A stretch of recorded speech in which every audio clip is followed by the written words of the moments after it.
누가복음 1장. 우리 가운데서 일어난 일에 대하여 차례대로 쓰려고 한 사람들이 많이 있었습니다. 이 사람들은 처음부터 이 일을 목격한 사람들, 즉 말씀의 종들이 우리에게 전하여 준 대로 기록하였습니다. 존귀하신 데오빌로 각하, 저도 이 모든 일을 처음부터 자세히 조사하였으므로 이 일을 가깝게 차례대로 기록하여 드리는 것이 좋다고 생각합니다. 이는 이미 배우신 것들이 모두 사실이라는 것을 알게 하려는 것입니다. 요한복음 1장. 태초에 말씀이 계셨습니다. 그 말씀은 하나님과 함께 계셨는데 그 말씀은 곧 하나님이셨습니다.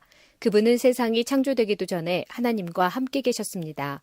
모든 것이 그분을 통하여 지음을 받았습니다. 지음을 받은 것 중에서 어느 것 하나도 그분 없이 지어진 것이 없습니다. 그분 안에는 생명이 있습니다. 그 생명은 세상 사람들을 비추는 빛이었습니다. 그 빛이 어둠 속에서 빛을 발했지만 어둠은 그 빛을 깨닫지 못했습니다. 참 빛이 있었습니다. 그 빛은 세상에 와서 모든 사람을 비췄습니다. 참 빛이 되신 말씀이 세상에 계셨습니다. 세상은 그분을 통하여 지음을 받았는데도 그분을 알지 못하였습니다. 그분은 자기의 땅에 오셨으나 그의 백성들은 그분을 영접하지 않았습니다. 그러나 누구든지 그분을 영접하는 사람들, 그분의 이름을 믿는 사람들에게는 하나님의 자녀가 되는 자격을 주셨습니다. 좋은 가문에 태어난 사람들만 하나님의 자녀가 되는 것이 아닙니다. 또한 어떤 사람들의 계획이나 바람에 의해서 그리고 그들의 조상으로 말미암아 하나님의 자녀가 된 것도 아닙니다. 다만 그들은 하나님 자신이 그들의 아버지라는 사실 때문에 하나님의 자녀가 된 것입니다. 마태복음 1장. 아브라함의 후손이며 다윗의 후손인 예수 그리스도의 족보입니다. 아브라함은 이삭을 낳고 이삭은 야곱을 낳았습니다. 야곱은 유다와 그의 형제들을 낳았습니다. 유다는 베레스와 세라를 낳았는데 이들의 어머니는 다말입니다. 베레스는 헤스론을 낳고 헤스론은 람을 낳았습니다. 람은 아미나답을 낳고 아미나답은 나손을 낳았습니다. 나손은 살몬을 낳았습니다. 살몬은 보아스를 낳았는데 보아스의 어머니는 라합입니다. 보아스는 오벳을 낳았는데 오벳의 어머니는 룻입니다. 오벳은 이새를 낳았습니다. 이새는 다윗 왕을 낳고 다윗은 솔로몬을 낳았습니다. 솔로몬의 어머니는 우리아의 아내 밧세바였습니다. 솔로몬은 르호보암을 낳고 르호보암은 아비야를 낳았습니다.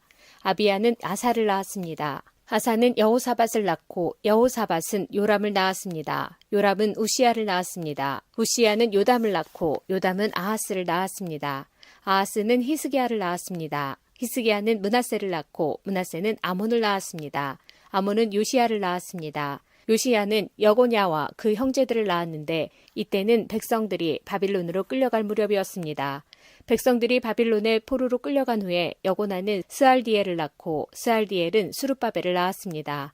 수룹바벨은 아비옷을 낳고 아비옷은 엘리야김을 낳았습니다. 엘리야김은 아소르를 낳았습니다. 아소르는 사독을 낳고 사독은 아킴을 낳았습니다. 아킴은 엘리웃을 낳았습니다. 엘리웃은 엘르아사를 낳고 엘르아살은 맏단을 낳았습니다. 맏단은 야곱을 낳았습니다. 야곱은 마리아의 남편이 되는 요셉을 낳았습니다. 그리스도라고 하는 예수님은 마리아에게서 태어났습니다. 그래서 아브라함부터 다윗까지 14대이고 다윗부터 바빌론으로 끌려간 때까지 14대입니다. 그리고 바빌론으로 끌려간 때부터 그리스도가 태어날 때까지 14대입니다. 누가복음 3장. 예수께서 일을 시작하신 때는 30세쯤이었습니다. 사람들은 예수님을 요셉의 아들로 여겼습니다. 요셉은 헬리의 아들입니다. 헬리는 맏닷의 아들이고 맏닷은 레위의 아들입니다. 레위는 멜기의 아들이고 멜기는 얀나의 아들입니다. 얀나는 요셉의 아들입니다. 요셉은 맏다디아의 아들이고 맏다디아는 아모스의 아들입니다. 아모스는 나움의 아들이고 나움은 에슬리의 아들입니다. 에슬리는 낫게의 아들입니다. 낫게는 마앗의 아들이고 마앗은 맏다디아의 아들입니다. 맏다디아는 서머인의 아들이고 서머인은 요색의 아들입니다. 요색은 요다의 아들입니다. 요다는 요하난의 아들이고 요하난은 레사의 아들입니다. 레사는 수룹바벨의 아들이고 수룹바벨은 스알디엘의 아들입니다. 스알디엘은 네리의 아들입니다. 네리는 멜기의 아들이고 멜기는 앗디의 아들입니다. 앗디는 고삼의 아들이고 고삼은 엘마담의 아들입니다. 엘마담은 에르의 아들입니다. 에르는 예수의 아들이고 예수는 엘리에서의 아들입니다. 엘리에서는 요림의 아들이고 요림은 맏닷의 아들입니다. 맏닷은 레위의 아들입니다. 레위는 시므온의 아들이고 시므온은 유다의 아들입니다. 유다는 요셉의 아들이고 요셉은 요남의 아들입니다. 요남은 엘리야김의 아들입니다. 엘리야김은 멜레아의 아들이고 멜레아는 멘나의 아들입니다. 멘나는 mattat다의 아들이고 mattat다는 나단의 아들입니다. 나단은 다윗의 아들입니다. 다윗은 이새의 아들이고 이새는 오벳의 아들입니다. 오벳은 보아스의 아들이고 보아스는 살몬의 아들입니다. 살몬은 나손의 아들입니다. 나손은 아미나답의 아들이고 아미나답은 아드민의 아들입니다. 아드민은 아니의 아들이고 아니는 헤스론의 아들입니다. 헤스론은 베레스의 아들이고 베레스는 유다의 아들입니다. 유다는 야곱의 아들이고 야곱은 이삭의 아들입니다. 이삭은 아브라함의 아들이고 아브라함은 데라의 아들입니다. 데라는 나홀의 아들입니다. 나홀은 스룩의 아들이고 스룩은 르우의 아들입니다. 르우는 벨렉의 아들이고 벨렉은 헤버의 아들입니다. 헤버는 살라의 아들입니다. 살라는 가이난의 아들이고 가이난은 아박삿의 아들입니다. 아박삿은 셈의 아들이고 셈은 노아의 아들입니다. 노아는 레멕의 아들입니다. 레멕은 무드셀라의 아들이고 무드셀라는 에녹의 아들입니다. 에녹은 야렛의 아들이고 야렛은 마할랄렐의 아들입니다. 마할랄렐은 가이난의 아들입니다. 가이난은 에노스의 아들이고 에노스는 셋의 아들입니다. 셋은 아담의 아들이고 아담은 하나님의 아들이었습니다. 누가복음 1장. 유대왕 헤롯 시절에 아비야 조에 사가랴라고 하는 제사장이 한 사람 있었습니다. 그의 아내는 아론 가문의 딸로 이름은 엘리사벳이었습니다. 이들은 하나님 앞에서 의로운 사람이었습니다. 이들은 하나님의 모든 계명과 법도를 흠잡을 데 없을 정도로 잘 지켰습니다. 그런데 이들에게는 자식이 없었습니다. 엘리사벳은 임신할 수 없는 여자였고 두 사람 모두 너무 나이가 많았습니다. 사가랴가 자기 조의 차례가 되어서 하나님 앞에서 제사장으로 일하고 있을 때 제사장 임무를 맡는 관례를 따라 제비를 뽑았습니다. 사가랴가 주님의 성전에 들어가 향을 피우는 사람으로 뽑혔습니다. 분향 시간에 다른 사람들은 밖에서 기도를 하고 있었습니다. 그때 주님의 천사가 사가랴 앞에 나타나 분향하는 제단 오른쪽에 섰습니다. 사가랴는 천사를 보고 매우 놀라서 두려움에 휩싸였습니다. 천사가 그에게 말했습니다. 사가랴야, 두려워하지 마라. 내 기도를 하나님께서 들으셨다. 내 아내 엘리사벳이 아들을 가지게 될 것이다. 그의 이름을 요한이라고 하여라. 그 아들은 내게 기쁨과 즐거움이 될 것이다. 또한 많은 사람들이 그가 태어남을 즐거워할 것이다. 그 아들은 하나님 앞에서 큰 인물이 될 것이다. 그는 포도주와 술을 마시지 않으며 어머니 뱃속에 있을 때부터 성령으로 충만해질 것이다. 그는 이스라엘 자손들 중에서 많은 사람들을 주 하나님께로 돌아오게 할 것이다. 그는 엘리야의 심령과 능력을 가지고 주님보다 먼저 올 것이다. 그래서 아버지의 마음을 자녀에게로 향하게 하며 순종하지 않는 사람들을 의인의 지혜로 돌아서게 할 것이다. 그래서 사람들에게 주님을 맞을 준비를 하게 할 것이다. 사가랴가 천사에게 말하였습니다. 이 일이 일어날지 제가 어떻게 알겠습니까? 저는 늙었고 제 아내 또한 늙었습니다. 천사가 사가랴에게 대답하였습니다. 나는 하나님 앞에서 섬기고 있는 가브리엘이다. 하나님께서 이 기쁜 소식을 전하라고 나를 너에게 보내셨다. 들어라. 때가 되면 이루어질 내 말을 내가 믿지 않았으므로 이 일이 이루어질 때까지 너는 말을 하지 못하게 될 것이다. 사람들이 밖에서 사가랴를 기다리고 있었습니다. 사람들은 그가 성전에서 늦어지는 것을 이상하게 생각하였습니다. 사가랴가 밖으로 나왔는데 아무 말도 할 수 없었습니다. 사람들은 그가 성전 안에서 환상을 본 줄 알게 되었습니다. 사가랴는 단지 손짓만 할 뿐 말을 하지 못했습니다. 제사장 직무기간이 끝난 뒤에 사가랴는 집으로 돌아갔습니다. 그 후에 엘리사벳이 임신하게 되었습니다. 그녀는 임신한 후 5달 동안 집 밖에 나오지 않았습니다. 그녀가 말했습니다. 주님께서 나를 너그러이 돌보아 주셔서 아이를 주심으로 사람들로부터 당하는 내 부끄러움을 없애주셨다. 임신한 후 6째 달에 하나님께서 가브리엘 천사를 나사렛이라고 하는 갈릴리의 한 마을로 보내셨습니다. 가브리엘은 다윗 가문의 요셉이라고 하는 사람과 약혼한 처녀에게 가게 되었습니다. 이 처녀의 이름은 마리아였습니다. 천사가 마리아에게 와서 말했습니다. 은혜를 입은 여인이여 기뻐하여라. 주께서 당신과 함께하길 빈다. 마리아는 천사의 말을 듣고 너무나 놀라서 이게 도대체 무슨 소리인가 하고 생각하였습니다. 천사가 마리아에게 말했습니다. 마리아야, 두려워하지 마라. 하나님께서 내게 은혜를 베푸신다. 보아라, 내가 아이를 임신하게 되어 아들을 낳을 것이다. 너는 그 이름을 예수라고 하여라. 그는 크게 되어 가장 높으신 분의 아들이라고 불릴 것이다. 주 하나님께서 그에게 그의 조상 다윗의 왕좌를 주실 것이다. 그는 영원히 야곱의 집을 다스릴 것이며 그의 나라는 끝이 없을 것이다. 마리아가 천사에게 말했습니다. 나는 남자를 알지 못하는 처녀인데 어떻게 이런 일이 있을 수 있습니까? 천사가 마리아에게 대답했습니다. 성령이 내게 내려오시고 가장 높으신 분의 능력이 너를 감싸주실 것이다. 태어날 아이는 거룩한 분, 하나님의 아들이라고 불릴 것이다. 보아라, 내 친척 엘리사벳도 나이가 많지만 임신하였다. 그녀는 임신하지 못한다고 생각하였으나 벌써 임신한 지 6달이 되었다. 하나님께서는 하지 못하실 일이 없다. 마리아가 말했습니다. 보소서, 저는 주님의 여종이오니 당신의 말씀대로 제게 이루어질 것을 믿겠습니다. 그러자 천사가 마리아에게서 떠나갔습니다. 그 무렵에 마리아가 일어나 유대 지방 산골에 있는 동네로 서둘러 갔습니다. 사가랴의 집으로 들어가서 엘리사벳에게 인사하였습니다. 엘리사벳이 마리아의 인사를 받을 때 아기가 뱃속에서 뛰놀았습니다. 엘리사벳이 성령으로 충만하여져서 큰 소리로 외쳤습니다. 당신은 여인들 중에서 가장 복받은 자입니다. 당신의 뱃속에 있는 열매가 복됩니다. 내 주인의 어머니께서 내게 오시다니 무슨 일입니까? 보소서, 당신이 인사하는 소리가 내 귀에 들릴 때에 내 뱃속의 아이가 기뻐서 뛰어놀았습니다. 주님께서 말씀하신 것이 이루어질 것을 믿은 자는 복이 있습니다. 마리아가 말하였습니다. 내 영혼이 주님을 찬양합니다. 내 영혼이 나의 구주 하나님을 기뻐합니다. 그것은 주님께서 이 여종의 비천함을 돌보셨기 때문입니다. 이제부터는 모든 세대가 나를 복되다 할 것입니다. 그것은 전능하신 분이 내게 이 큰 일을 행하셨기 때문입니다. 주님의 이름은 거룩합니다. 주님의 자비하심은 하나님을 두려워하는 자에게 대대로 있을 것입니다. 주님은 강한 팔로 권능을 행하시고 마음이 교만한 자를 흩으셨습니다. 하나님은 왕들을 왕좌로부터 끌어내리시고 낮고 천한 사람들을 높이셨습니다. 굶주린 사람들을 좋은 것으로 채우시고 부자를 빈손으로 돌려보내셨습니다. 주님은 자비를 기억하시며 주님의 종 이스라엘을 도우셨습니다. 우리 조상들에게 말씀하신 대로 아브라함과 그 자손들을 영원히 도우실 것입니다. 마리아는 엘리사벳과 함께 3달쯤 있다가 집으로 돌아갔습니다. 해산할 날이 이르러 엘리사벳은 아들을 낳았습니다. 이웃 사람들과 친척들은 주께서 엘리사벳에게 큰 은혜를 베푸신 것을 듣고 함께 기뻐하였습니다.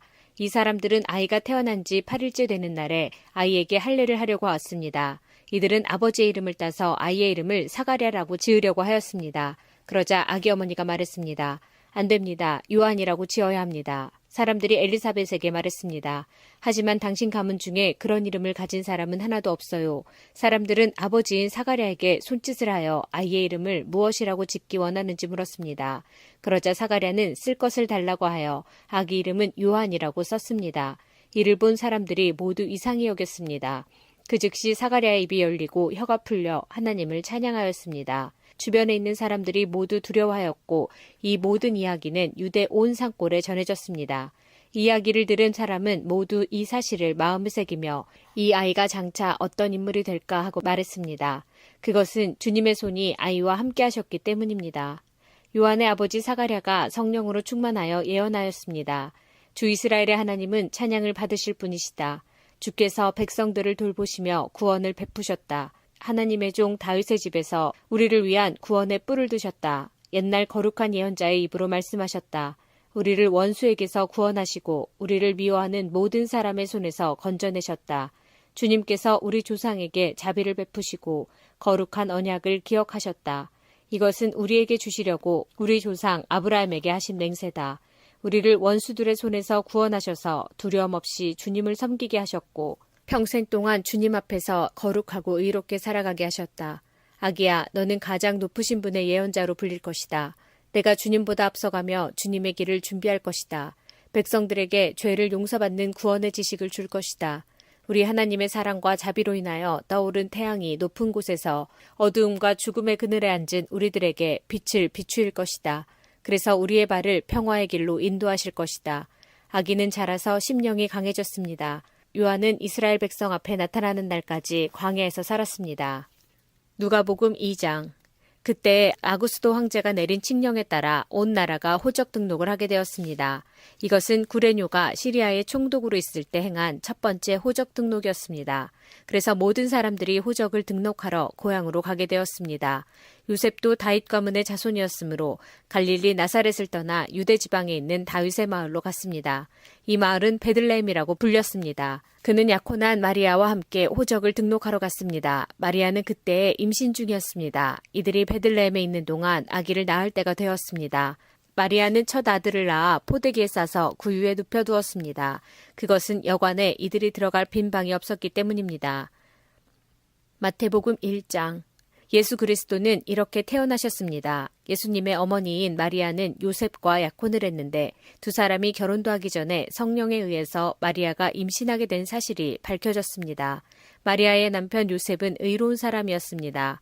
그는 마리아를 창피하게 만들고 싶지 않아서 조용히 파혼하려고 하였습니다. 요셉이 이 일을 생각하고 있을 때 꿈에 주의 천사가 나타났습니다. 천사는 요셉에게 이렇게 말했습니다.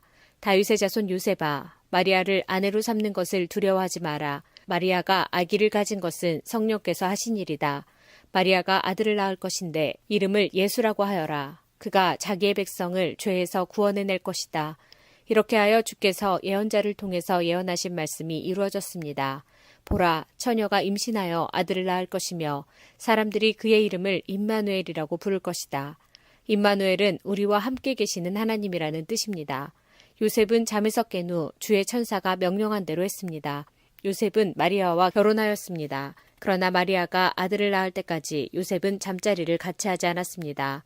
그리고 아들을 낳자 이름을 예수라고 불렀습니다. 요한복음 1장. 말씀이 사람이 되셔서 우리 가운데서 사셨습니다. 우리는 그분의 영광을 보았습니다. 그 영광은 오직 아버지의 독생자만이 가질 수 있는 영광이었습니다. 그 말씀은 은혜와 진리로 충만해 있었습니다. 누가복음 2장. 그 근처 들판에서 목자들이 밤에 양떼를 지키고 있었습니다. 주님의 천사가 갑자기 이들 앞에 나타났습니다. 주님의 영광이 그들을 둘러 비추자 이들은 몹시 두려워하였습니다. 천사가 그들에게 말했습니다. 두려워 마라, 보아라, 모든 백성을 위한 큰 기쁨의 소식을 가지고 왔다. 오늘 다윗의 마을에 너희를 위하여 구세주께서 태어나셨다. 그는 곧 그리스도 주님이시다. 포대기에 쌓여 구유에 누워있는 아기를 볼 것인데 이것이 너희에게 주는 증거이다. 갑자기 그 천사와 함께 많은 하늘 군대가 나타나 하나님을 찬양하였습니다. 높은 곳에서는 하나님께 영광, 땅에서는 하나님께서 기뻐하시는 사람들에게 평화. 천사들이 목자들에게서 떠나 하늘로 사라지자 목자들이 서로 말했습니다. 베들레헴으로 어서 가서 주께서 우리에게 알려주신 일이 일어났는지 확인합시다. 이들은 서둘러 가서 마리아와 요셉 그리고 구유에 누인 아기를 보았습니다. 목자들이 확인하고 이 아이에 대하여 자기들이 들은 것을 그들에게 이야기해 주었습니다. 목자들의 말을 듣고 사람들은 모두 놀랐습니다. 그러나 마리아는 이 모든 말을 마음속에 소중히 간직하였습니다. 목자들은 돌아가면서 천사들이 일러준 대로 자기들이 듣고 보았으므로 하나님께 영광을 돌리고 찬양을 드렸습니다. 태어난 지 8일째 되는 날에 아기는 할례를 받았고 그 이름을 예수라고 하였습니다. 이 이름은 아기를 잉태하기 전에 천사가 일러준 것이었습니다. 모세의 율법에 따라 정결 예식을 치르는 때가 되었습니다. 마리아와 요셉은 예수님을 하나님께 드리려고 예루살렘으로 데리고 올라갔습니다. 이것은 주님의 율법에 다음과 같이 기록되어 있기 때문입니다. 첫 번째 태어나는 모든 남자아이는 하나님께 거룩한 자로 불릴 것이다. 또 마리아와 요셉은 비둘기 2마리나 어린 집비둘기 2마리를 드려야 한다고 기록된 하나님의 율법에 따라 희생제물을 바치려고 예루살렘에 올라간 것입니다. 예루살렘에 시므온이라는 한 사람이 있었습니다. 이 사람은 의롭고 경건한 사람으로서 하나님께서 이스라엘을 위로하실 때를 기다리고 있었습니다. 성령께서 이 사람과 함께 하셨습니다.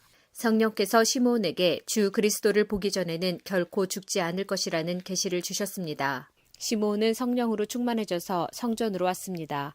마침 마리아와 요셉이 율법의 규정대로 행하기 위해 어린 예수님을 성전으로 데리고 왔습니다. 시므온이 아이를 팔에 안고 하나님께 찬양하였습니다. 주님, 이제 주님의 종을 주님의 말씀대로 평화롭게 떠날 수 있게 하셨습니다. 제 눈으로 주님의 구원하심을 보았습니다. 주님께서 이 구원을 모든 백성들 앞에 마련해 주셨습니다. 이는 이방 사람들에게는 계시의 빛이며 주님의 백성 이스라엘에게는 영광입니다. 예수님의 아버지와 어머니는 시므온이 예수님에 대하여 말하는 것을 듣고 매우 놀랐습니다. 시므온은 그들을 축복하고 아이의 어머니 마리아에게 말했습니다. 이 아이는 이스라엘의 많은 사람들을 넘어지게도 하고 일어서게도 할 것입니다. 또한 사람들의 비난을 받는 표적이 될 것입니다. 이 일 때문에 많은 사람들의 마음에 있는 생각이 드러날 것입니다. 그러나 당신의 마음은 칼로 쪼개듯이 아플 것입니다. 또 여자 예언자가 있었습니다. 이 사람은 아셀 지파의 바누엘의 딸인 안나였습니다. 그녀는 나이가 많았습니다. 결혼하고 7년 동안을 남편과 살았는데 그 후로 과부가 되어 84세가 되었습니다. 그동안 한 번도 성전을 떠나지 않고 밤낮으로 금식과 기도를 하여 하나님을 섬겼습니다. 바로 그때 그녀가 와서 하나님께 감사를 드리고 예루살렘의 구원을 기다리는 사람들에게 이 아이에 대해 이야기하였습니다. 아이는 주님의 율법에 따라 모든 일을 다 마치고 갈릴리에 있는 고향 나사렛으로 돌아왔습니다. 마태복음 2장. 예수님께서는 헤롯이 왕으로 있던 시대에 유대의 베들레헴이라는 마을에서 태어나셨습니다. 그때 동쪽 나라에서 몇 명의 박사들이 예루살렘으로 왔습니다. 그들은 이렇게 물었습니다. 유대인의 왕으로 태어나신 아기가 어디 계십니까? 우리는 동쪽에서 그 아기의 별을 보고 아기에게 경배하러 왔습니다. 헤롯 왕은 이 소리를 듣고 깜짝 놀랐습니다. 예루살렘 사람들도 모두 놀랐습니다. 헤롯은 모든 대제사장들과 율법학자들을 불러 모으고 그리스도가 어디에서 태어나실 것인지 물었습니다. 그들은 대답하였습니다. 유대의 베들레헴이란 마을입니다. 예언자들이 이렇게 기록해 놓았습니다. 그러나 유대 지방에 있는 너 베들레헴아, 너는 유대의 통치자들 가운데서 결코 작지 않다. 내게서 한 통치자가 나올 것이다. 그가 나의 백성 이스라엘을 돌볼 것이다. 그 소리를 듣고 헤롯은 박사들을 조용히 불렀습니다. 그리고 별이 처음 나타난 때를 알아냈습니다. 그리고 박사들을 베들레헴으로 보내면서 말했습니다. 가서 아기를 잘 찾아보시오. 아기를 찾으면 나에게도 알려주시오. 그러면 나도 가서 그 아기에게 경배하겠소. 박사들은 왕의 말을 듣고 출발했습니다. 그러자 동쪽 나라에서 보았던 바로 그 별이 박사들 앞에 나타나 그들을 안내해 주었습니다. 그러다가 아기가 있는 곳 위에서 멈추어 섰습니다. 박사들은 별을 보자 매우 기뻤습니다. 그들은 아기가 있는 집에 들어가서 어머니 마리아와 함께 있는 아기를 보았습니다.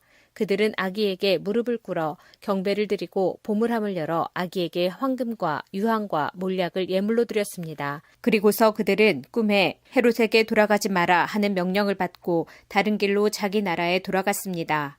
박사들이 떠난 뒤에 주의 천사가 요셉의 꿈에 나타나 말했습니다.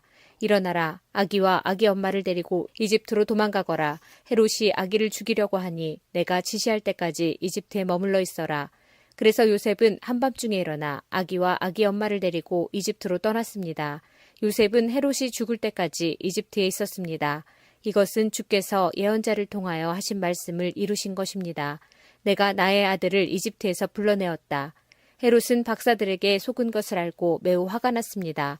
그래서 사람을 보내어 베들레헴과 그 주변에 있는 2살 아래의 모든 사내 아이들을 죽였습니다. 이것은 그가 박사들로부터 알아낸 때를 기준으로 한 것입니다. 그래서 하나님께서 예언자 예레미야를 통해 말씀하신 것이 이루어졌습니다. 라마에서 소리가 들려왔다. 슬피 울며 통곡하는 소리다. 라헬이 자기 아이들을 위해 우는데 자식이 없으므로 위로받으려 하지 않는다. 헤롯이 죽자 주의 천사가 이집트에 있는 요셉의 꿈속에 나타났습니다. 일어나라. 아기와 아기 엄마를 데리고 이스라엘 땅으로 돌아가거라. 아기의 목숨을 노리던 사람들이 죽었다. 그래서 요셉은 아기와 아기 엄마를 데리고 이스라엘 땅으로 갔습니다. 그러나 아켈라오가 아버지 헤롯의 뒤를 이어 유대의 왕이 되었다는 소식을 듣고 요셉은 그곳으로 가는 것을 두려워했습니다. 꿈에서 지시를 받고 나서 요셉은 갈릴리 지방으로 갔습니다. 그는 나사렛이라는 마을로 가서 거기서 살았습니다. 그래서 예언자를 통해서 그는 나사렛 사람이라 불릴 것이다 라고 말씀하신 것이 이루어졌습니다. 누가복음 2장. 아이는 점점 자라고 튼튼해졌으며 지혜도 많아졌습니다. 하나님의 은혜가 아이와 함께하였습니다. 해마다 6월절이 되면 예수님의 부모는 예루살렘으로 올라갔습니다. 예수님이 12살이 되었을 때에도 6월절 관습을 따라 예루살렘으로 올라갔습니다. 6월절이 끝나고 집으로 돌아오는데 소년 예수님은 예루살렘에 남아 있었습니다. 하지만 부모들은 이 사실을 몰랐습니다. 단지 그들은 예수님이 일행들 속에 있을 것으로만 생각하고 있었습니다. 그렇게 하루 정도 길을 간 후 요셉과 마리아는 예수님을 친척들과 친지들 가운데서 찾기 시작했습니다. 그러나 예수님을 발견하지 못하자 예수님을 찾으러 다시 예루살렘으로 되돌아갔습니다. 3일 뒤에 그들은 성전에서 예수님을 발견하였습니다. 예수님은 성전에서 율법 학자들 사이에 앉아서 듣기도 하고 묻기도 하면서 계셨습니다. 그의 이야기를 듣는 모든 사람들이 예수님의 슬기와 대답에 놀라워했습니다. 예수님의 부모도 그를 보고는 매우 놀랐습니다. 어머니가 말했습니다. 아들아, 왜 이렇게 하였느냐? 내 아버지와 내가 걱정하며 너를 찾아다녔다. 그때 예수님께서 대답하셨습니다. 왜 저를 찾으셨습니까? 제가 아버지 집에 있어야 할 것을 모르셨습니까? 그러나 그들은 예수님이 하신 말씀을 이해하지 못했습니다. 예수님은 부모와 함께 나사렛으로 내려갔습니다. 그리고 부모에게 순종하였습니다. 마리아는 이 모든 일들을 마음속에 간직해 두었습니다. 예수님은 지혜와 키가 더욱 자랐고 하나님과 사람들로부터 사랑을 받았습니다. 요한복음 1장.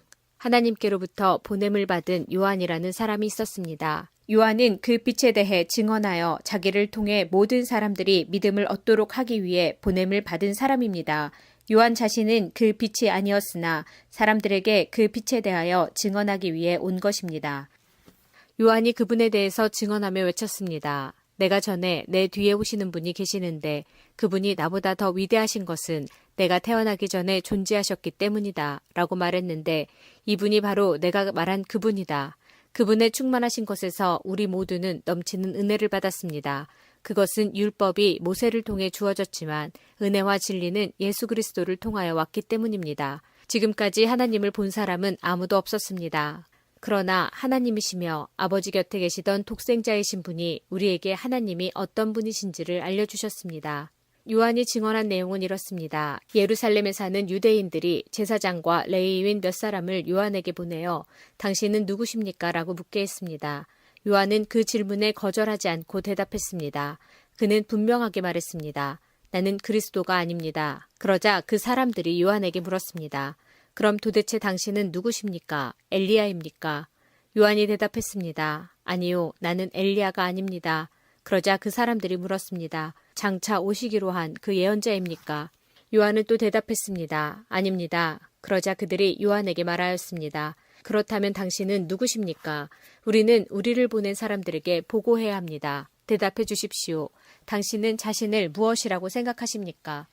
요한은 그 사람들에게 이사야 선지자의 말씀을 인용하여 대답했습니다. 나는 광야에서 주님을 위하여 길을 곧게 만들어라 하고 외치는 사람의 소리입니다.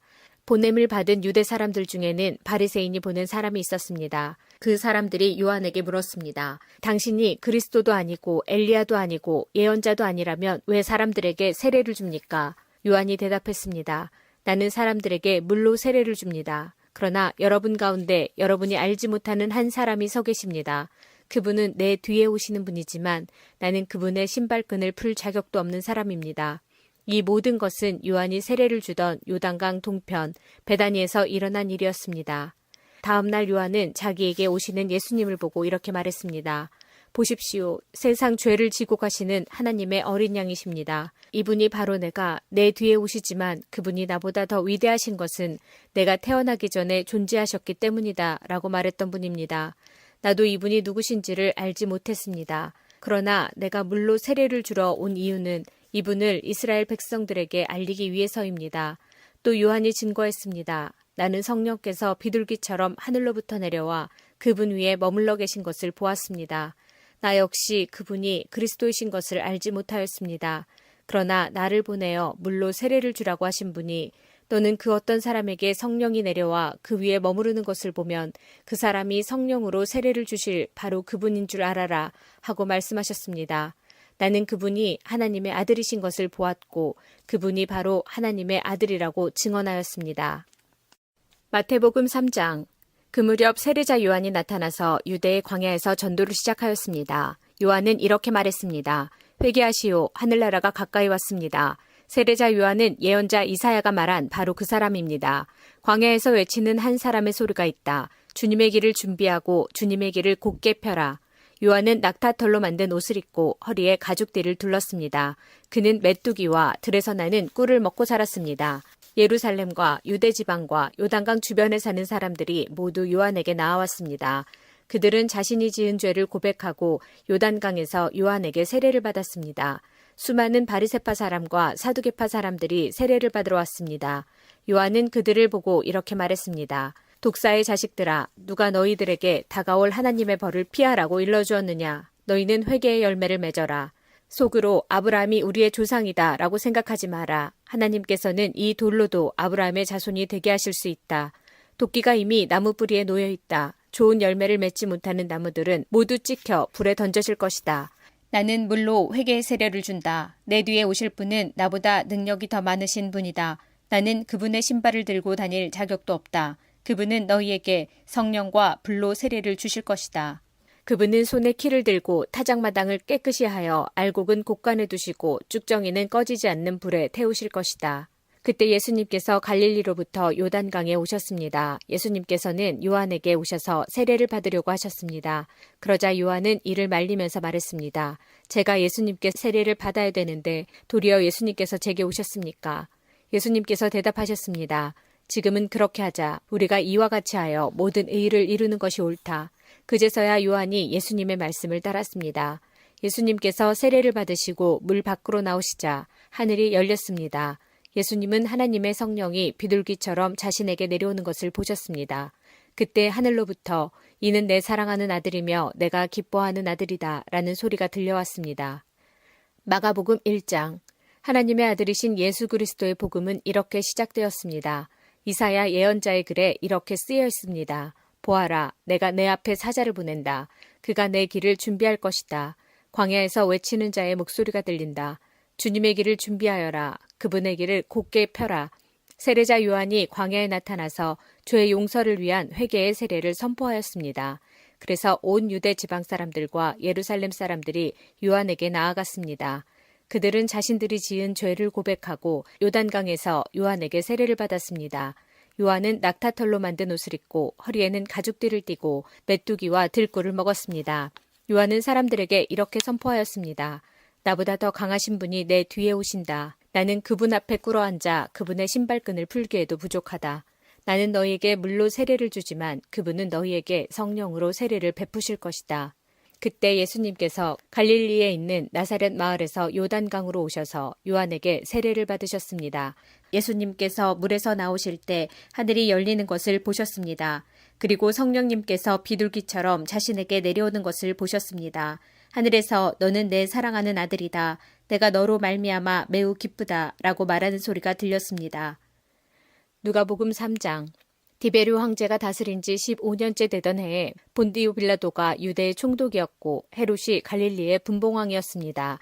또한 헤롯의 동생 빌립은 이두레와 드라고니 지방의 분봉왕이었고 루사니아는 아빌레네의 분봉왕이었습니다. 안나스와 가야바가 대제사장으로 있을 때에 하나님의 말씀이 광야에 있는 사가랴의 아들 요한에게 내렸습니다. 그는 요단 강가의 모든 지역으로 다니면서 죄를 용서받게 하려고 회개의 세례를 전파하였습니다. 이것은 예언자 이사야의 책에 기록된 대로입니다. 광야에서 외치는 사람의 소리가 있다. 주님의 길을 예비하여라. 그분의 길을 곧게 하여라. 모든 골짜기가 메워질 것이고 모든 산과 언덕이 낮아질 것이다. 굽은 길은 곧게 펴질 것이고 험한 길은 평탄해질 것이다. 그리고 모든 사람들이 하나님의 구원을 볼 것이다. 요한은 자기에게 세례를 받으려고 온 많은 사람들에게 말했습니다. 너희 독사의 자식들아, 누가 너희에게 다가오는 하나님의 진노를 피하라고 경고해 주었느냐. 그러므로 너희는 회개에 알맞은 열매를 맺어라. 너희는 속으로 아브라함이 우리의 아버지다 라고 말하지 마라. 내가 말한다. 하나님은 이 돌로도 아브라함의 자녀를 만드실 수 있다. 도끼가 이미 나무 뿌리에 놓여 있다. 그러므로 좋은 열매를 맺지 못하는 모든 나무는 잘려서 불 속에 던져질 것이다. 사람들이 요한에게 물었습니다. 그러면 우리가 어떻게 해야 합니까? 요한이 그들에게 대답했습니다. 옷이 2벌 있는 사람은 하나도 없는 사람에게 나누어 주고 양식이 있는 사람도 이와 같이 하여라. 세리들도 세례를 받으러 왔습니다. 그들도 요한에게 물었습니다. 선생님, 우리는 어떻게 해야 합니까? 요한이 그들에게 말했습니다. 세금을 거두도록 지시받은 액수 이상으로 거두지 마라. 군인들도 요한에게 물었습니다. 우리는 어떻게 해야 합니까? 요한이 그들에게 말했습니다. 사람들로부터 강제로 돈을 뺏지 마라. 거짓으로 고발하지 마라. 그리고 임금으로 받는 돈을 만족하게 여겨라. 백성들은 그리스도를 기다리고 있었기에 혹시 요한이 그리스도일지도 모른다는 생각을 마음속으로 하였습니다. 요한이 모든 사람들에게 대답하였습니다. 나는 물로 세례를 주지만 나보다 더 능력 있는 분이 오실 것이다. 나는 그의 신발끈을 풀기에도 부족하다. 그는 너희에게 성령과 불로 세례를 주실 것이다. 다장마당을 깨끗하게 하고 알곡을 곳간에 저장하기 위해 그분은 손에 키를 드셨다. 죽정이는 꺼지지 않는 불에 태워버릴 것이다. 요한은 이 외에도 많은 권면을 하면서 백성들에게 복음을 전파하였습니다. 누가복음 3장. 모든 사람들이 세례를 받았을 때 예수님께서도 세례를 받으셨습니다. 예수님이 기도하고 계실 때 하늘이 열렸습니다. 그리고 성령이 비둘기의 모습으로 예수님께 내려왔습니다. 하늘로부터 너는 내 사랑하는 아들이다. 내가 너로 말미암아 기쁘다 라는 목소리가 들렸습니다. 마태복음 4장. 그 후 예수님께서는 성령에게 이끌려 광야로 가셔서 마귀에게 시험을 받으셨습니다. 예수님께서는 40일 내내 금식하셔서 매우 배가 고팠습니다. 시험하는 자가 예수님께 와서 이렇게 말했습니다. 만일 당신이 하나님의 아들이라면 이 돌에게 빵이 되라고 명령해 보시오. 예수님께서 대답하셨습니다. 성경에 사람이 빵으로만 살 것이 아니라 하나님의 입에서 나오는 모든 말씀으로 살 것이다 라고 기록되어 있다. 그러자 마귀는 예수님을 거룩한 성으로 데리고 가서 성전 꼭대기에 세웠습니다. 마귀가 말했습니다. 만일 당신이 하나님의 아들이라면 뛰어내리시오. 성경에 하나님께서 당신을 위해 천사들에게 명령하실 것이다. 그들은 손으로 당신을 붙잡아 발이 돌에 부딪히지 않도록 할 것이다 라고 기록되어 있소. 예수님께서 마귀에게 대답하셨습니다.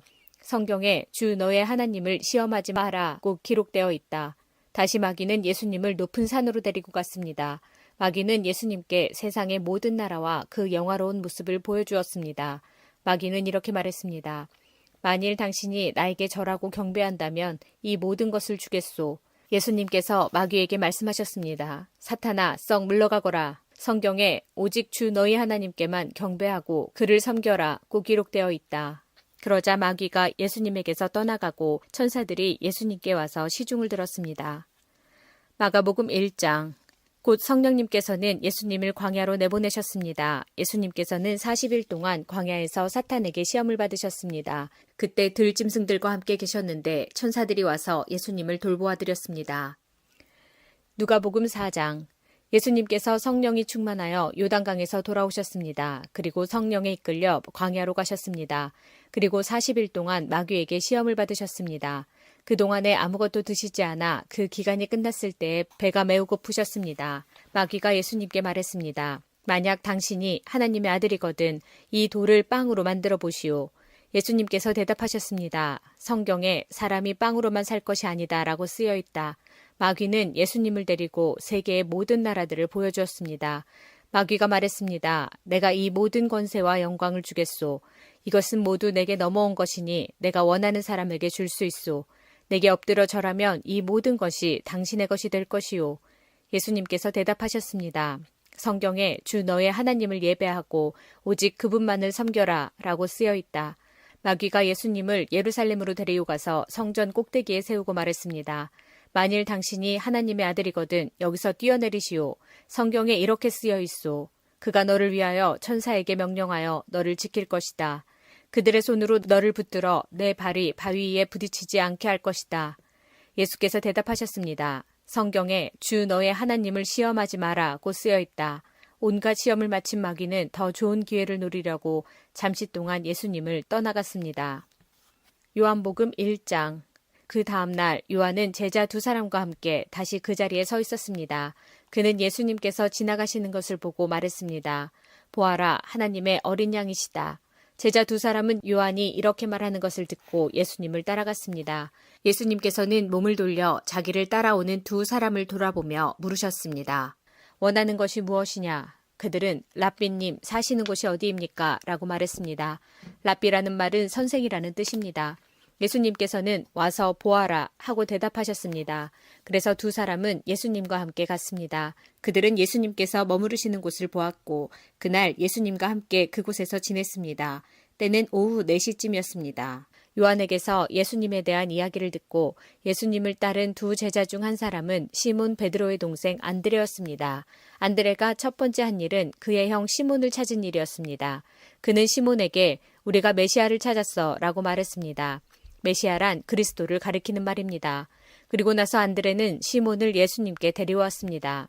예수님께서는 시몬을 보시고 내가 요한의 아들 시몬이구나. 이제 너를 게바라고 부르겠다. 라고 말씀하셨습니다. 게바란 베드로란 뜻입니다. 다음날 예수님께서는 갈릴리로 가기를 원하셨습니다. 예수님께서는 빌립을 만나시자 그에게 나를 따라오너라 하고 말씀하셨습니다.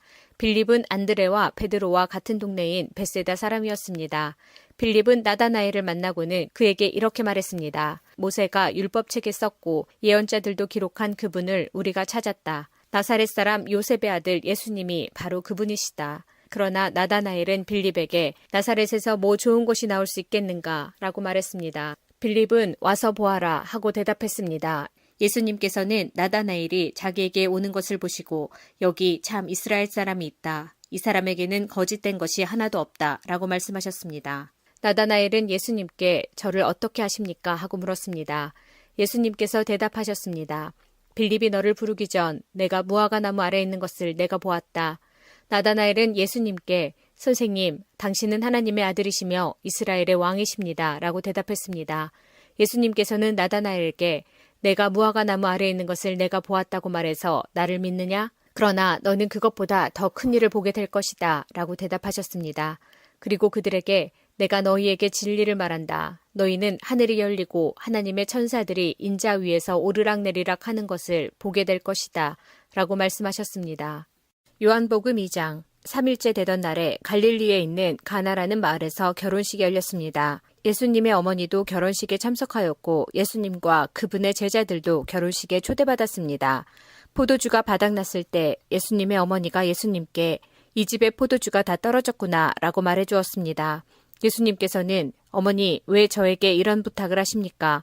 저의 때가 아직 오지 않았습니다. 라고 대답하셨습니다. 예수님의 어머니는 하인들에게 그분이 시키시는 일은 무엇이든지 하여라 하고 말해두었습니다. 그 집에는 돌로 만든 물 항아리가 6개 있었습니다. 이 항아리는 유대인들이 정결 예식에 사용하는 항아리들이었습니다. 그것은 각각 물 2-3동이를 담을 수 있는 항아리였습니다. 예수님께서 하인들에게 항아리에 물을 채워라 하고 말씀하셨습니다. 하인들은 항아리에 물을 가득 채웠습니다. 그러자 예수님께서는 그들에게 자, 이제 그것을 퍼다가 잔치를 주관하는 사람에게 갖다 주어라 하고 말씀하셨습니다. 하인들은 물을 떠서 잔치를 주관하는 사람에게 갖다 주었습니다.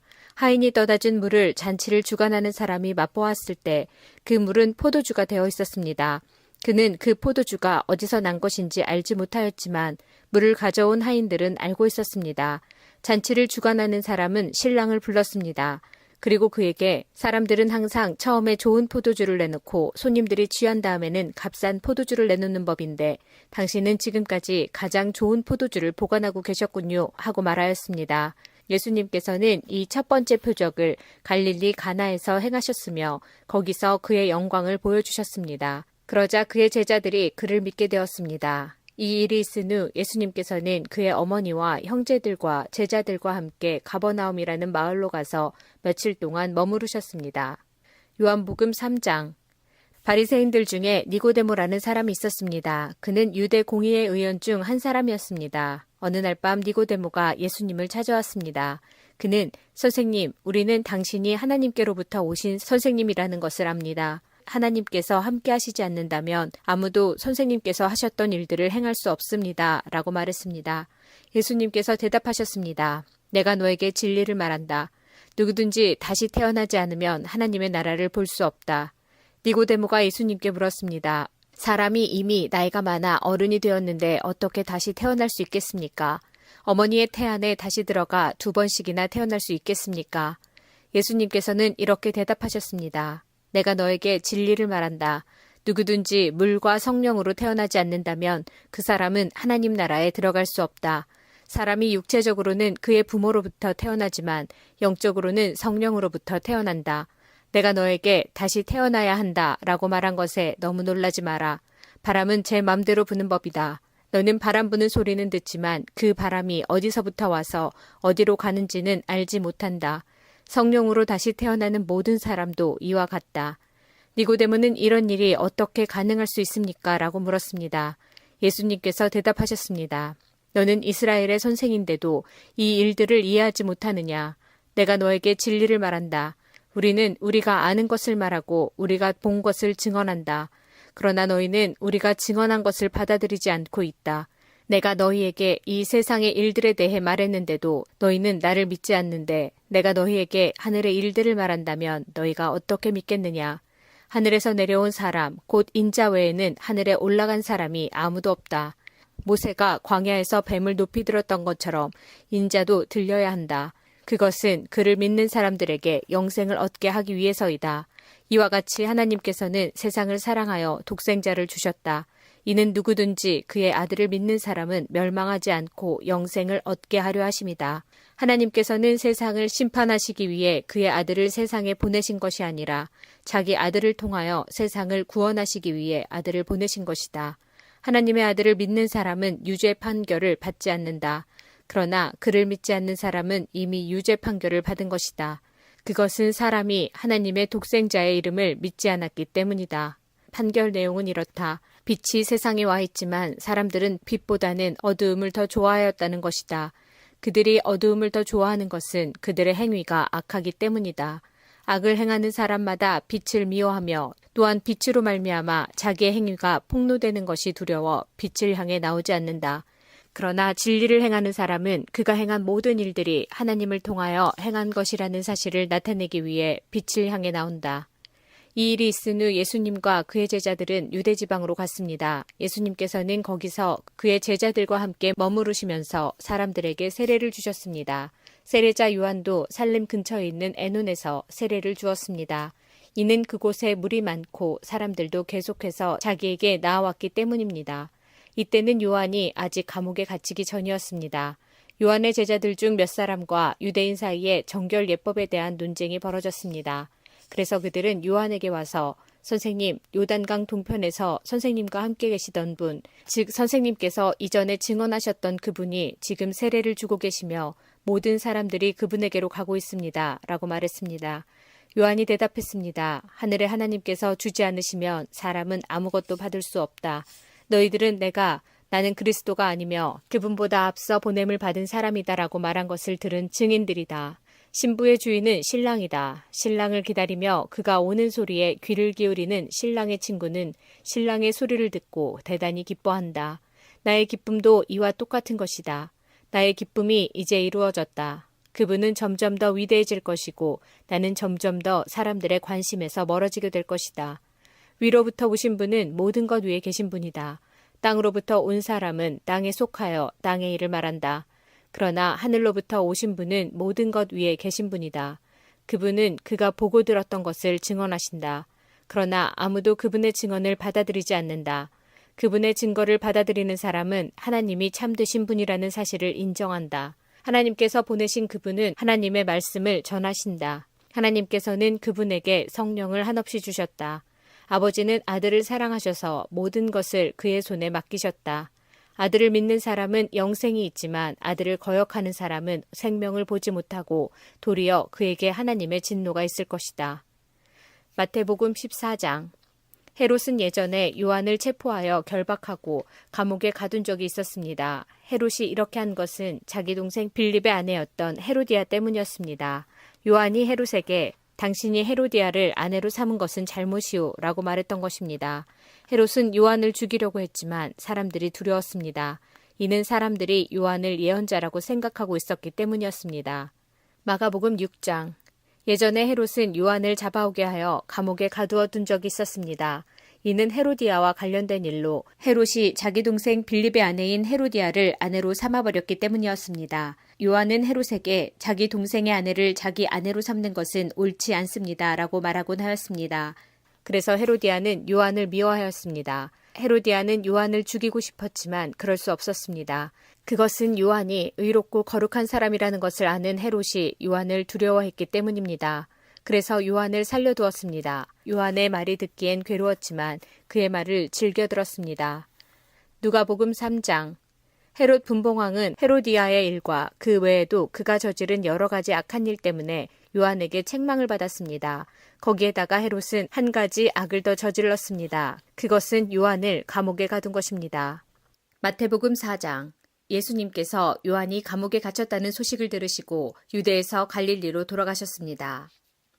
마가복음 1장.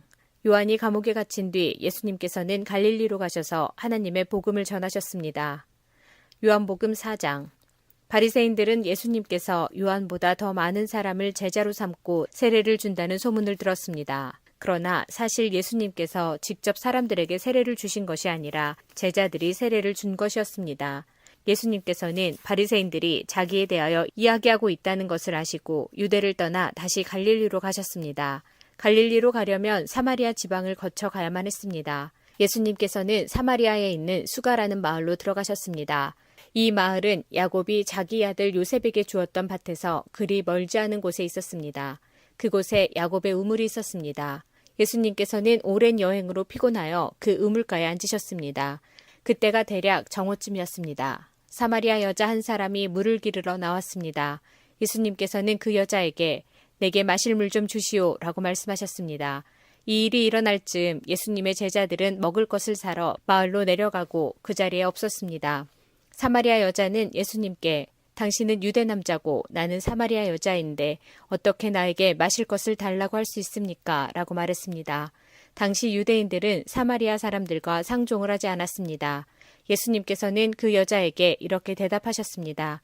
당신이 하나님께서 주시는 선물이 무엇인지 또 내게 마실 것을 달라라고 말하고 있는 사람이 누구인지 알았더라면 오히려 당신이 그 사람에게 구하였을 것이고 그러면 그가 당신에게 생명의 물을 주었을 것이요. 그 여자가 말했습니다. 선생님, 당신에게는 물기를 도구도 없고 이 우물은 매우 깊은데 어디서 그 생명의 물을 구한단 말입니까? 당신이 우리 조상 야곱보다 더 큰 분이란 말씀이십니까? 야곱은 우리에게 이 우물을 주신 분입니다. 그분도 친히 이 우물에서 물을 길어 마셨고 그분의 아들들과 가축들도 그렇게 했습니다. 예수님께서는 이 물을 마시는 사람은 다시 목마를 것이요. 그러나 내가 주는 물을 마시는 사람은 누가 되었건 간에 영원히 목마르지 않을 것이요. 내가 주는 물은 그 사람 안에서 계속 솟아나 영원한 생명을 가져다주는 우물이 될 것이요. 라고 대답하셨습니다. 사마리아 여자는 예수님께 선생님, 저에게 그런 물을 주셔서 제가 다시는 목이 마르지 않을 뿐더러 물을 기르러 여기에 오지 않게 해주십시오. 라고 말했습니다.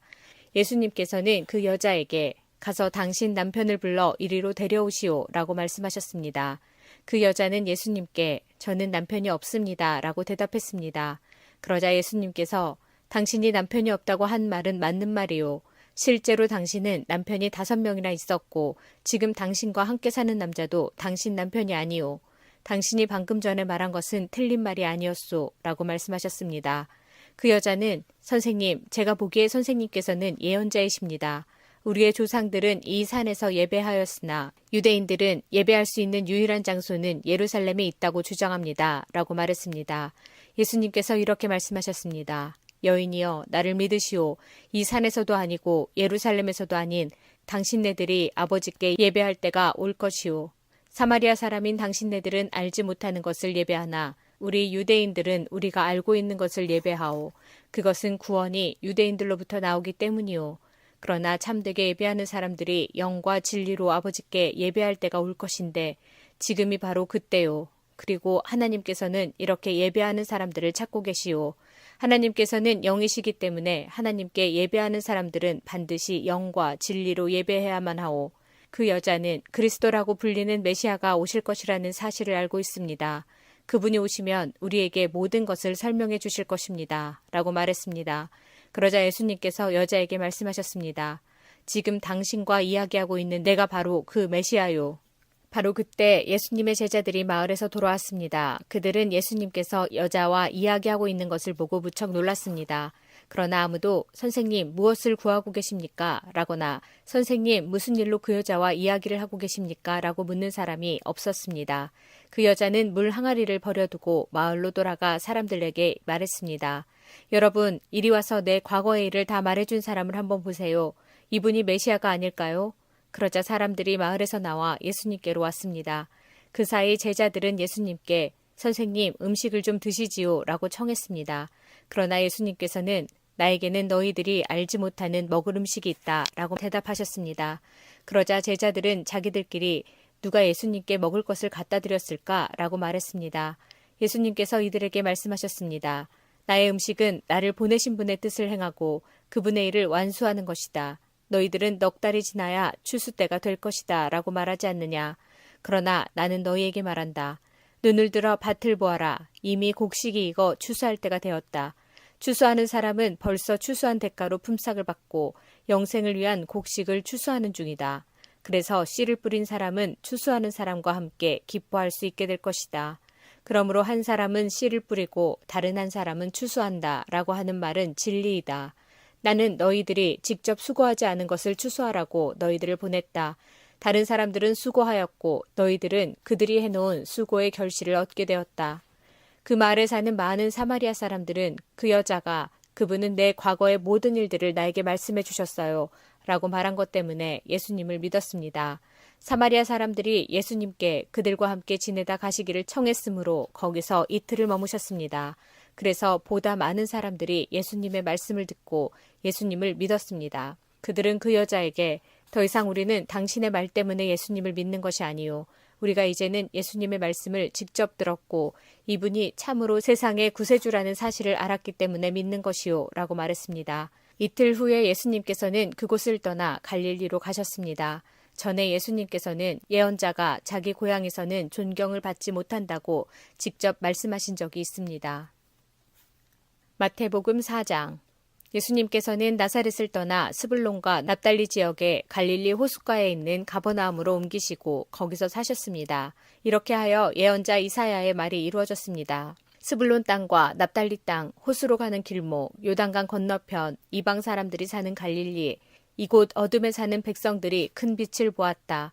죽음의 그늘과 같은 땅에 앉아 있는 사람들에게 빛이 비추었다. 이때부터 예수님께서 회개하라, 하늘나라가 가까이 왔다 라고 외치며 전도를 시작하셨습니다. 마가복음 1장. 예수님께서는 때가 되었다, 하나님 나라가 가까이 왔다, 회개하고 복음을 믿어라 하고 말씀하셨습니다. 누가복음 4장. 예수님께서 성령의 능력을 가지고 갈릴리로 되돌아가셨습니다.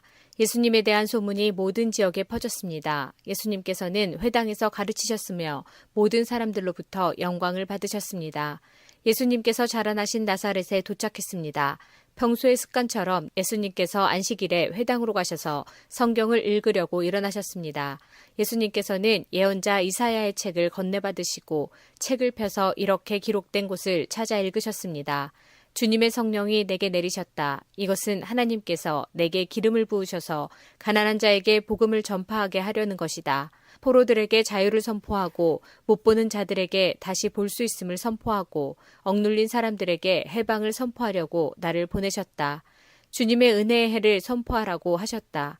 예수께서 책을 덮으시고 시중 드는 사람에게 되돌려 주신 후 자리에 앉으셨습니다. 회당에 있던 모든 사람들의 눈이 예수님께로 쏠렸습니다. 예수님께서 그들에게 말씀하기 시작하셨습니다. 이 성경 말씀은 오늘 이 말씀을 듣는 사이에 이루어졌다. 모든 사람들이 예수님에 대해 한마디씩 말하였습니다. 그리고 예수님의 입에서 흘러나오는 은혜의 말씀을 이상하게 생각했습니다.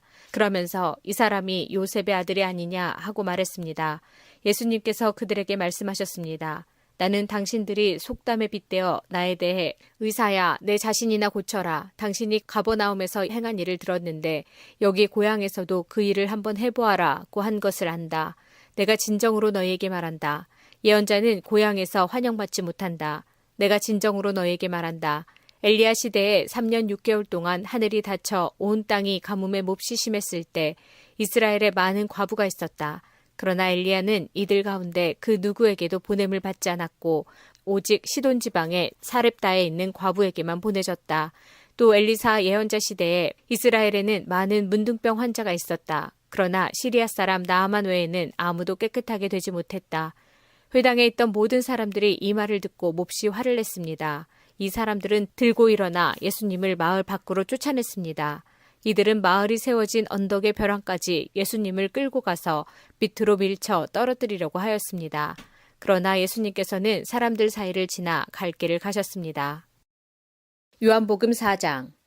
예수님께서 갈릴리에 도착했을 때 그곳 사람들은 예수님을 환영했습니다. 왜냐하면 그 사람들은 유월절에 예루살렘에서 예수님께서 하신 모든 일들을 보았으며 또한 자신들도 유월절에 그곳에 있었기 때문입니다.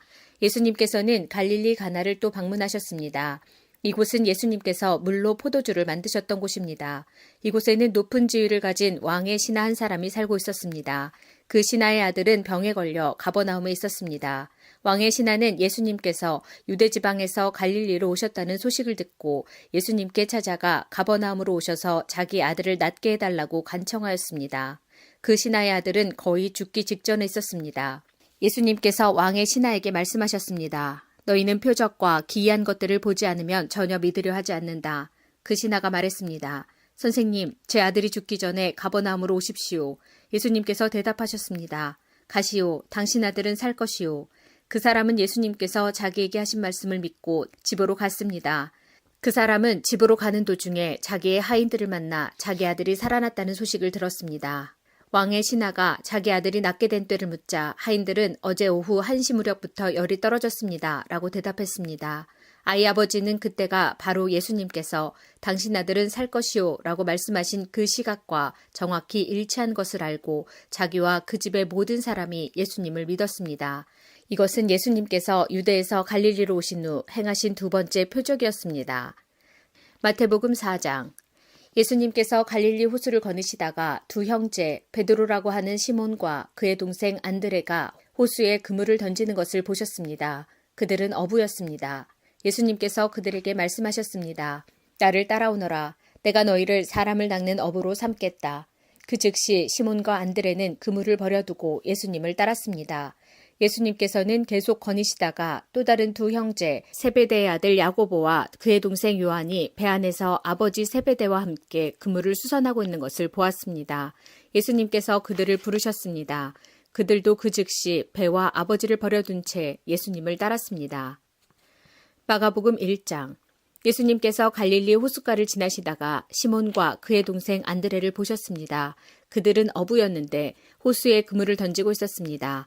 예수님께서 나를 따르라. 내가 너희를 사람을 낚는 어부로 삼겠다 하고 말씀하셨습니다. 그러자 시몬과 안드레는 얼른 그물을 놔두고 예수님을 따랐습니다. 예수님께서 조금 더 가시다가 세베대의 아들 야고보와 그의 동생 요한을 보셨습니다. 그들은 배에서 그물을 깁고 있었습니다. 예수님께서 그들을 부르시자 그들은 아버지 세베대와 일꾼들을 배에 남겨두고 예수님을 따라 나섰습니다. 누가복음 5장. 사람들이 예수님께 몰려들어 하나님의 말씀을 듣고 있을 때였습니다. 예수님은 게네사렛 호숫가에 서 계셨습니다. 예수님께서 호숫가에 배 두 척이 놓여 있는 것을 보셨습니다. 어부들은 배에서 내려 그물을 싣고 있었습니다. 예수님께서 그중 하나인 시몬의 배에 오르셨습니다. 예수님께서 시몬에게 배를 육지로부터 조금 떼어놓으라고 하시고 배에 앉으셔서 사람들을 가르치셨습니다. 말씀을 다 마치시고 예수님께서 시몬에게 말씀하셨습니다. 깊은 데로 가서 그물을 내려 고기를 잡으라. 시몬이 대답하였습니다. 선생님, 우리가 밤새도록 수고하였지만 아무것도 잡지 못했습니다. 그러나 선생님의 말씀대로 그물을 내리겠습니다. 그대로 하니 고기를 그물이 찢어질 정도로 많이 잡게 되었습니다. 그래서 다른 배에 있는 동료들에게 손짓을 하여 도와달라고 하였습니다. 그들이 와서 고기를 두 배에 가득 채우니 배가 가라앉을 지경이었습니다. 시몬 베드로가 이것을 보고 예수님의 무릎 앞에 엎드려 말했습니다. 주님, 제게서 떠나주십시오. 저는 죄인입니다. 베드로와 그와 함께 있던 동료들은 자신들이 잡은 고기를 보고 놀랐던 것입니다. 세베대의 아들이면서 시몬의 동료인 야고보와 요한도 놀랐습니다. 예수님께서 시몬에게 말씀하셨습니다. 두려워하지 마라. 이제부터 너는 사람을 낚을 것이다. 그들은 육지에 배를 댄 후 모든 것을 버려두고 예수님을 따라갔습니다.